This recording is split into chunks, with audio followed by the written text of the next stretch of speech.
अनुभवी ज्ञानाला आधुनिक तंत्रज्ञानाची जोड, तत्पर उपचारांना माया ममतेची जोड. हे आहे कोल्हापुरातील Sai Sparsh children's hospital. Doctor Vyankatesh Taraksaband, doctor Vijay Gawade आणि डॉक्टर अमोल गिरवलकर यांचा प्रदीर्घ अनुभव आणि बालरोग क्षेत्रातील प्रावीण्य यामुळे साई स्पर्श हॉस्पिटल आहे 0 ते 18 वयोगटातील बालकांचं आरोग्य जपणारं विश्वासार्ह हॉस्पिटल.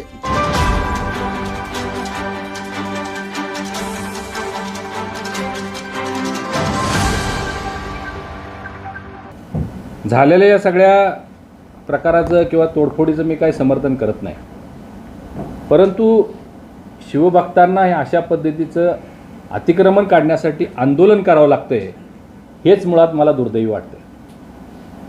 आणि म्हणून मी प्रशासनाला आव्हान केलेलं आहे की त्वरित सर्वच्या सर्व अतिक्रमण कुठली असू देत ती निघाली पाहिजेत.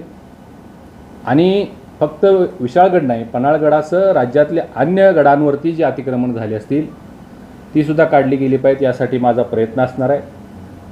उद्या परवाच लगेच सन्मान्य मुख्यमंत्री, सन्मान्य दोन्ही उपमुख्यमंत्री फडणवीस साहेब असतील, अजयदादा असतील, आमचे पर्यटन विभागाचे लोढा साहेब आहेत, या सगळ्यांना आम्ही हे निवेदन देणार आहोत की अशा पद्धतीची सगळी ही अतिक्रमणं ताबडतोब हटवली गेली पाहिजेत. नाहीतर हे अशा पद्धतीचे प्रकार वारंवार आपल्याला कुठंतरी पाहायला मिळतील आणि याचा राजकीय फायदा घेण्याचं काम किंवा एक खोटा नरेटिव्ह सेट करण्याचं काम महाविकास आघाडी किंवा इंडिया आघाडी करू शकते. ज्या पद्धतीनं लोकसभेच्या निवडणुकीमध्ये एक खोटा नरेटिव्ह सेट केला की संविधान बदलणार म्हणून, एक खोटा नरेटिव्ह, एक खोटं आश्वासन लोकांना दिलं की खटाखट प्रत्येक महिन्याला 8,500 रुपये आम्ही देणार, महिलांची दिशाभूल केली. तर अशाच पद्धतीचं काहीसा नरेटिव्ह येणाऱ्या विधानसभेमध्ये निर्माण करण्यासाठी हे कोणत्याही स्तराला जाऊ शकतील काँग्रेसचे लोक, असं माझं म्हणणं आहे. आणि म्हणून या झालेल्या प्रकाराचा खरा सूत्रधार कोण, आता हे खरं संशयास्पद आहे. हे शिवभक्त आहेत, ते करतायत, परंतु पहिल्या दिवशी जे 21 लोक ताब्यात घेतले होते त्यामधले 13 लोक हे बावड्याचे होते.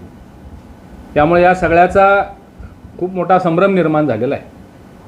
मी प्रशासनाला आणखीन एक विनंती करणार आहे की आज त्यांची मोठ्या प्रमाणात धरपकड चाललेली आहे. जे CCTV फुटेजमध्ये असतील निश्चित त्यांच्यावर कारवाई व्हावी, परंतु काही लोक जे तिथं नव्हते उपस्थित अशा लोकांना ताब्यात घेऊ नये. अशा चुकीची कलमं, खूप मोठी कलमं टाकून त्यांचं आयुष्य बर्बाद होऊ नये यासाठी मी प्रशासनाला आव्हान करणार आणि मी प्रयत्नही करणार आहे. आणि म्हणून ह्या सगळ्या प्रकाराचा खरा सूत्रधार कोण आणि हे सगळं काय चाललं आहे याच्या खोलात जाऊन तपास करण्याची आवश्यकता आहे, अशी माझी भूमिका आहे.